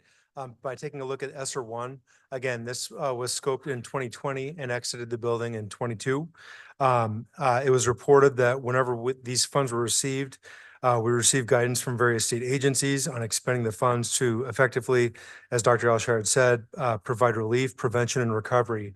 If you remember back to that time frame, it was still, the thought process was flatten the curve, and we know how that went. At the time, the cabinet focused on meeting immediate needs, on managing school closures, researching to identify the best options for responding and preparing for schools to reopen, not knowing at that time when the schools would reopen. And then internally, meeting with departments and schools to identify the needs to ensure that a safe and healthy learning and working environments could be made as whole as possible, given that time frame and that scope of money, which again was about $4.4 million, and those monies have been completely spent. The next slide gives a breakdown. Jeez, sorry. and a pie chart on how these funds were spent. If you look at the graph, indirect costs was allowable for ESSER 1, so that was a piece of that. Instruction and PD was the orange at 31%. Safety and prevention was at about 16%. Staffing and hourly rates was at 15%. And again, technology, which if you remember going digital, represented about 28% of that initial offering for ESSER 1. And for ESSER 2 and 3. So if you notice on that first slide, there is going to be some overlap here, right? So the one doesn't like end and the other one begins. There's some overlap as we kind of do different things on this. ESSER 2 and ESSER 3, we couldn't be more proud of the work that we did in this particular area. This was really an opportunity for us as a district to look at ways that we could get input from many, many stakeholders on how to really innovate and do the work with this money. I remember distinctly being able to go to various schools' open houses and the QR codes that we had displayed proudly in all the front office and we were really, and actually remember standing at the doorway being like, don't forget to do the QR code and explain what that was, because we're asking families to go ahead and answer surveys about ways that they thought that money would be best spent to support their children, and using that as a real driver for our own decision-making process. In addition to working with our instructional leaders, various departments, really having a collaborative effort on how these different people can visualize what learning can look like for our district and try and make the best out of what it was an unprecedented, challenging situation. So as I noted, there was a lot of different meetings within departments and at schools to identify the needs, really then taking those needs back and identifying what the research was happening. Again, this was a very exciting and daunting time. A lot of research was coming out at this time about what virtual learning could or could not accomplish for our students, ways that we could incorporate technology in new and innovative ways, and really being able to utilize that research mindset as we kind of went through. Going back and continually cycling back with our various stakeholder groups. And I said before, really looking at that survey data from our families and our communities that we serve to really drive what they wanted our school districts our schools to look like and our school district to do that, really address their needs as the first teachers of our children. So that being said, a couple different pie charts for you. This is ESSER 2. This shows different ways in which that money is spent. Again, you'll notice a theme here, which is a lot of focus on instructional, professional development, and technology. The beauty of that is that we're building the capacity of our staff and as simultaneously sort of ushering in a new technology for our classrooms, which largely needed that influx of support even previous to the pandemic. And so this is really this incredible opportunity that we had to be able to bring in new innovations for our classrooms. In addition to that, continually looking at health and safety protocols and everything from, new cleaning equipment and air filters and so on and so forth. And then, of course, all of this requires work and above and beyond staffing and hourly supplements. In addition, this is ESSER 3, which is expenses category to date. You'll see a huge piece of that falling into the 46%. That's increasing student learning. Think about that as us really working. When you think about what community members were really wanting for their children, things like tutoring, ways in which our teachers can access data better and more efficiently, different programs, ways that we can address the social emotional needs of our students, the ways that we can address the emerging bilingual needs of our students. All of these different pieces kind of fall into that area as we work through. But again, you'll see continued focus on instructional technology and making sure that we're addressing those needs as well as a host of other areas. And this is money that we are continuing to look at and spend up until September. So as promised, we have this nice little chart here for you, which kind of outlines for you the different ways. There's so many different ways this money was utilized to support our schools and support our students. It is color-coded for your reference. The ESSER 1 area, that's that first round, that initial round, that's in red. Our ESSER 2 funds in the purple, and then ESSER 3, which continues to grow. Different ways that we're spending the funds in that particular category. But you can see just the host of different things that we are trying to do to improve facilities, provide outcomes, build sustainability within our own teaching staff, and just meet the myriad of needs that came out of the pandemic. And again, academic programs and academic supports that are here as well for your reference. Before moving on to the staffing piece, I did want to thank Dr. Gonzalez and a couple of experts that we have in the audience. Janice Durham and Sherry Zeeb are in the audience. The presentation that we're giving has been brought to you by these professionals who lived through this, organized these costs, ensured that we had a landing place, knew that we couldn't depend on funds for staffing, but also did these other amazing pieces. So none of this would have been possible without the three folks that I just wanted to give a quick shout out to and a thanks to. Speaking of that, those folks are part of this, the staffing model that we took a look at. We established a task force to review each of the ESSER funded positions that were represented in the staffing and hourly wages. And what we really did is identify a process for absorbing those high need positions into other funding sources. Those sources were M&O or IDEA could capture some of the special ed expenses. Title took on some of that, indirect costs. We looked at the full scope of what we have as funding to find a good landing place for these essential and effective pieces that we wanted to continue into the future. We also developed a feedback loop to share with the supervisors and principals to prioritize the needs and looking at those staffing plans, particularly for next year. This is the last year where an FTE would be able to be fully dedicated from ESSER 3. And then develop communication plans through the supervisors and principals to work with those employees to let them know what the options are if they were an ESSER funded position. To continue that communication, HR and hiring, the job descriptions were updated with reminders that any of the positions that were hired for ESSER funded specific positions were temporary based on that funding source. Communication with principals and federal programs, quarterly meetings were held to progress monitor and prioritize the programs and staff that were making the greatest impact on student achievement. So if over the last 3 years, we look at that as a testing session for what's working, we certainly don't want to get rid of things that are working. So we look to prioritize those pieces that we want to keep and figure out a way to fund those. Federal programs communicated reminders that the ESSER will be expiring at the beginning of next school year. So September 30th, 2024, these monies need to be encumbered and spent. And again, with the good planning that this district has done, we're in a position that's ahead of most districts that maybe put a lot of this into staffing and don't really have a solid plan, but this district does. And then also federal programs is sharing the FY25 next year's projected budgets with principals so that we can get input by site on what they think they want to prioritize for spending for next year. So really we know what we spent it on. We know that we have a limited time to spend the rest of it. And we know that we need to take what's work and not let it go and then move to the future. So some folks are calling this a funding cliff. I think we're going to have a softer landing than most. The money's going to go away, but we have other funding sources that we can capitalize on. It's not the same amount, but we can take the exemplars and continue with them. So with that, if there are any questions, we thank you for your time. Thank you. Do we have any questions? Go ahead. No questions. Just thank you for this presentation. I know that I've been encouraging us to focus on this, especially through this year. And I know that just to prepare our community and most of all our staff too, those who are being funded through our ESSER funds, to know that we do have a plan and that we are focused on this, so that when September does come, it's not as what's brittle, our foundation as brittle, I would say tenuous or whatever, We but don't want any yeah, surprises. we We're don't want being any as transparent surprises, as so possible. thank you. Thank you very much. Any other Anybody questions? else?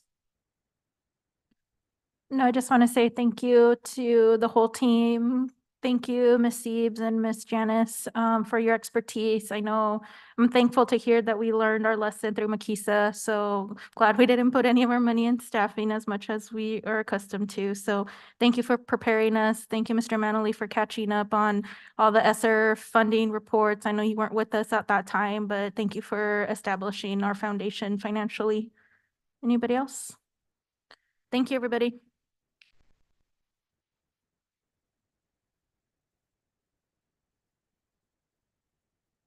Moving on to our enrollment campaign presentation. Madam President, governing board members, I am very excited to have Ms. Baker come up and share. So again, I'm going to remind you, this is kindergarten-focused recruitment campaign. However, as she's going through the presentation, you're going to recognize how easily we're going to be able to pivot from kindergarten to K-8.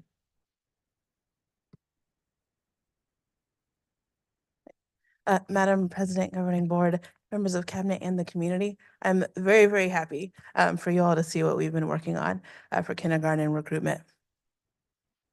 What we're really looking for is start getting people excited about what we're doing here. So it looks kind of funny on the screen, but what we're looking to do is increase our kindergarten enrollment and also increase our brand awareness. So by the end of this, we want people to say, those Phoenix Home people are everywhere. And the answer is going to be yes. So yes, we are. So the first step that we've already started working on is updating our kindergarten landing page. So as soon as you get there, we're highlighting the things that we get asked about all the time. What do meals look like? You get free breakfast and lunch, after school programming. We wanted to go ahead and highlight those things front and center as soon as you put in phxschools.org/kindergarten. This is probably one of my favorite parts. So I've looked at these photos of some of our students probably 50 times, and every time it brings me joy. And so what I hope is as we get these billboards out throughout our district, it does that exact same thing to everyone who sees it.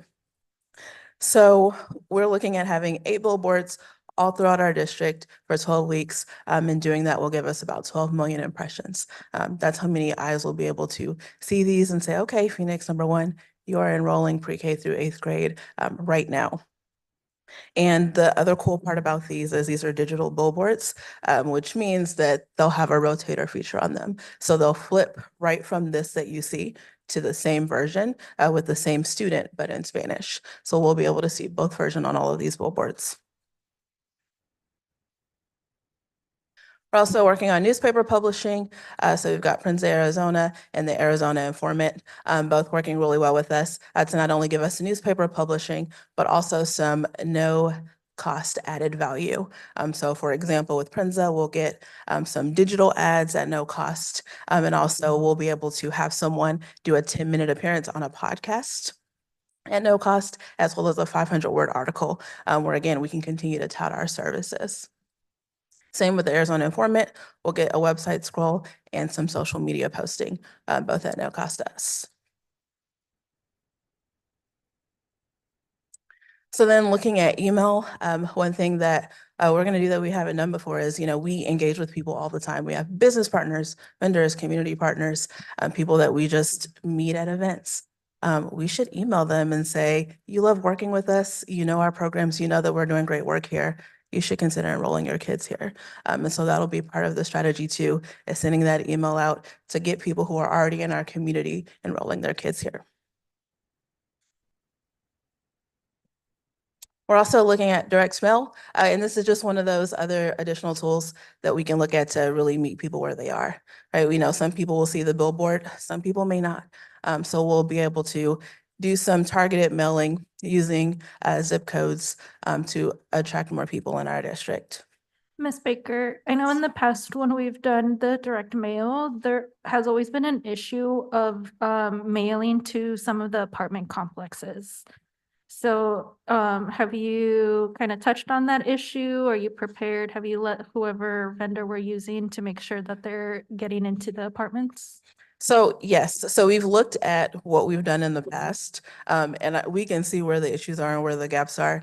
Even looking at how we've pulled some of the zip codes and the breakdown of what's in the zip code, there's some interesting information in that information. So we can see like what's a residence, what's a home, what's an apartment versus what's like a business. So we get a pretty good chunk of data so we can strategize around it. But then there's another strategy I'll get to later that'll help also with the apartment complex piece. Thank you. We've also got marquee signs. Again, I think an underutilized piece that we have, again, at no cost at our disposal. So being able to go right to our marquee signs that we have access to and say, come enroll now. We're enrolling today. Have you identified some of the priority marquees?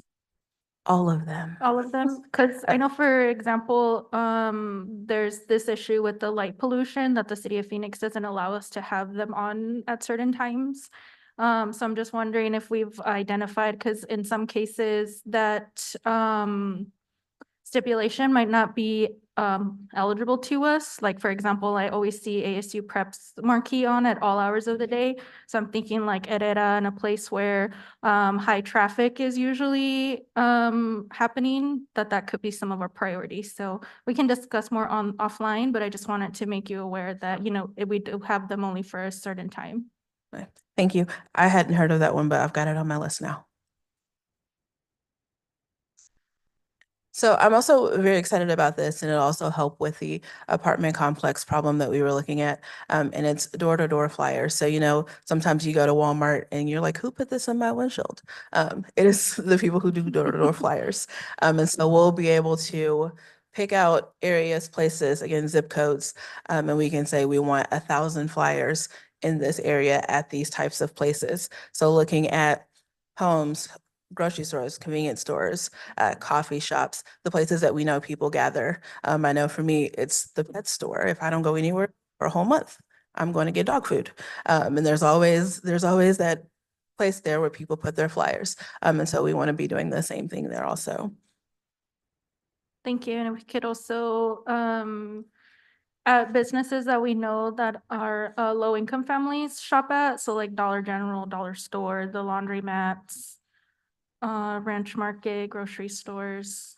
I think that would also be helpful. Great idea. So then we have our open house events. And so this is really a chance for us to show off some of our campuses. And so families will have the opportunity to come in, get a tour of the school, meet principals, talk about those extracurricular activities, and really get to know the cultures of our schools. So those will start this week and they'll run through February. And again, we've got a landing page for that. So you can go right to phxschools.org/open house and see the whole schedule for that and what you can expect when you get there. Also be gearing up for kindergarten for a day, which I'm especially excited about because, I just imagine all of us getting on a bus and going to school. So being able to get there, do some hands-on activities, again, get familiar with the school and the principal and what a classroom setup looks like. And that's what this event will be. So we don't have a date for it yet, but we're going to take some of the data from the open houses to inform our decisions before we continue planning that kindergarten for a day and event. So some other things that we're considering as we go through this process. Number one, ongoing communication and resources. So once people get into our community, we want to keep them, and we want to make sure that we keep our relationships fresh and warm, and that they know that no matter what's happening, they know that they can call someone at Phoenix One and we're still around and we're here for them. Also, invitations to events. So if you come to our open house, you're invited to come back for kindergarten for a day. If you come to an open house, you're invited to, whatever we end up doing in the springtime and the summertime, because now you're in our community and our network. Also, the connection to FACES are going to be really important. So for one, the FACES now have Chromebooks on site, and we've had some really good conversations around what they can do with those. For example, one of those big pieces is going to be enrollment. So if someone comes in and wants to enroll, we can put them on a Chromebook so they can enroll if that's how they want to enroll that day on the spot. But also, they know what the face does. It's going to be really important. And that, again, they always have that connection point if they have needs from the face. And so back to online enrollment, that's something that we're working on with the MIS team. And then with that, we're going to start tracking our lead sources. So one of the most important questions that I have in my role is, how did you hear about us? And so we'll be able to ask that question and get some data and make decisions based off of that data. So we know, did you hear about us from a friend? Did you hear about us from social media? Did you see the billboard? How did you hear about us? How did you get here? And that'll inform some of our future decisions. And then lastly, looking at outreach events. So we did an outreach event last fall, and we collected a ton of contact information. So again, it goes back to keeping those relationships warm. So now we can reach out to those people. And so the same will happen as we continue outreach events. So for example, next month, we've got the Coronado Home Tour and Street Fair. So we'll collect information there too. We'll be able to open up this room in our building to the community for that. We'll have a table out at the street fair. Again, continuing to connect with people, collecting information so that we can continue telling people about what we do. So looking at our timeline, we've got a lot to do. So our official kickoff will be on January the 29th. So we've already got the web landing page open, and then we've got the open houses and the door-to-door flyer distribution starting this week. So then we'll go into increasing our social media post, and then we'll go into changing the marquee signs and working on that direct mail. And so as you see, there are things that'll be happening from now all the way through May, and maybe then some after. So the good thing about it is we'll be collecting data as we go, and we'll be able to make some decisions as we go through. In case we need to pivot, we can. So also looking at having some video, again, showing people our culture and showing people what that experience is going to look like. And then we've got email blast, like I said, kindergarten for a day. And then we'll be able to easily switch into general enrollment, because a lot of the things we're already doing for kindergarten enrollment are already set for general enrollment. So we'll be able to make a pretty easy switch over to focusing on general enrollment for all of the other grades. And then capping it off in May with some sort of large scale community event, we'll be able to invite the masses out to have some sort of event with us. And that concludes my presentation. I'm happy to take any questions. Thank you. Anybody have questions? I have just a couple. I didn't see transportation on any of the flyers. I'm just wondering if that's maybe something we want to include, because even in our public school districts now, some of their campuses do not provide transportation anymore. They're schools of choice and they don't. So it might be something that not all families expect anymore. I'm not sure. Something to consider. And then my other question was, I did see the open house media kind of concurrently with a family in my community asking, where should I send my kid to middle school? And there were a couple of local parents that jumped in and said, oh, well, go here, it's in the neighborhood or whatever. But I found myself wondering, for someone like me, is there something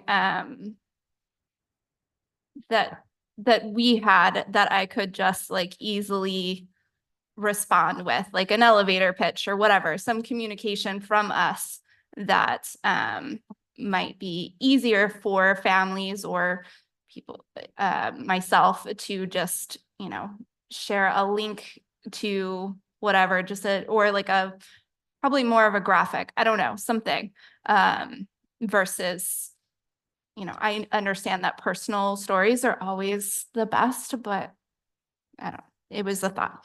And then just an update, I guess, maybe from Cabinet on that online enrollment piece, because I thought that we had talked about that extensively and that that was working a long time ago, and it is definitely not, because I just went to it.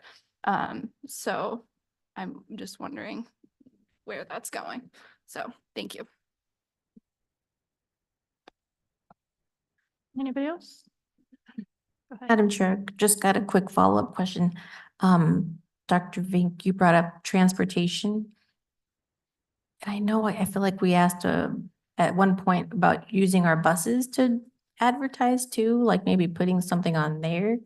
So I wondered if that was what the request was or just a prompt that Was popped in my not, but head. I like it. Just reminding the parents that we do provide transportation for all of our students was my Okay. request, but that's an extension and I like it. Yeah, I remember, I think Dr. Weeks was starting that, so I'm sure it fell off in there somewhere, but something to consider, definitely, since we got such new electric buses too to be showing off. These are all really good suggestions. Thank you. I just appreciate your work and your thoroughness. As you can probably imagine, we've been really anticipating such a aggressive enrollment campaign. So thank you for stepping up to the plate. Any Thank other you. questions? No, just thank you. And I know it'll work when I finally get something at my house. So Thank you all, and I can't take all the credit. I have a great team. Thank you.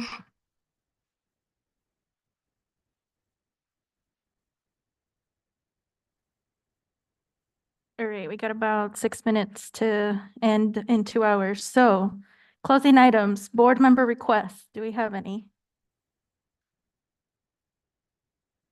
I have a request on just what our projected student enrollment looks like. I don't know if I want to say over the next 5 years or if that probably align it with their goals. Just want to see what, yeah, our student enrollment looks like following up to what our 5-year goal plan is. So I don't know if we have to talk to a demographer or to see what those trends look like in terms of families in the community, how many of those students are coming to our district, just to follow up with that.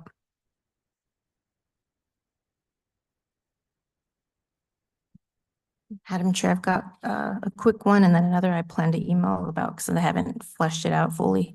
But I would like to ask that in addition to January, the school board record, in addition to that, that we consider what it would look like to have Phoenix Elementary School District #1 alumni recognized, that either that work in our district or are doing stuff out in the community, like at a certain month of the year, so something that we dedicate. I've seen it around in other districts, so just wanted to ask that we consider something like that in the future.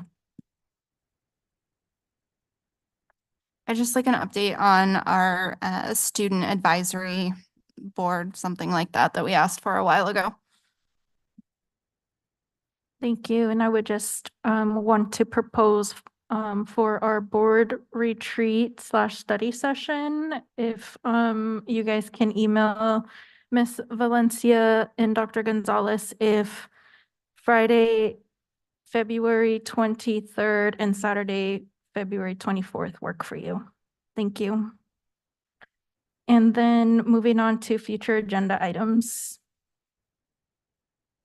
Any agenda items? I'd like a receive, discuss, and take possible action to amend enrollment policies to remove barriers. I also asked for this in April 2022, I believe. Anybody else? Okay, might get a motion to adjourn the meeting at 7:12. Roger Carrillo, motion. This is Carmen Trujillo. I'll second.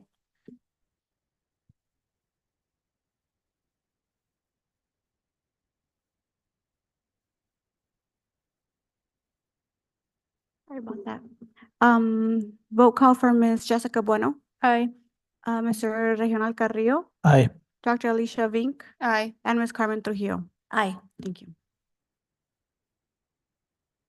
Thank you. That adjourns our January meeting, and we look forward to seeing you again in February 6th at 5:15 p.m. Thank you.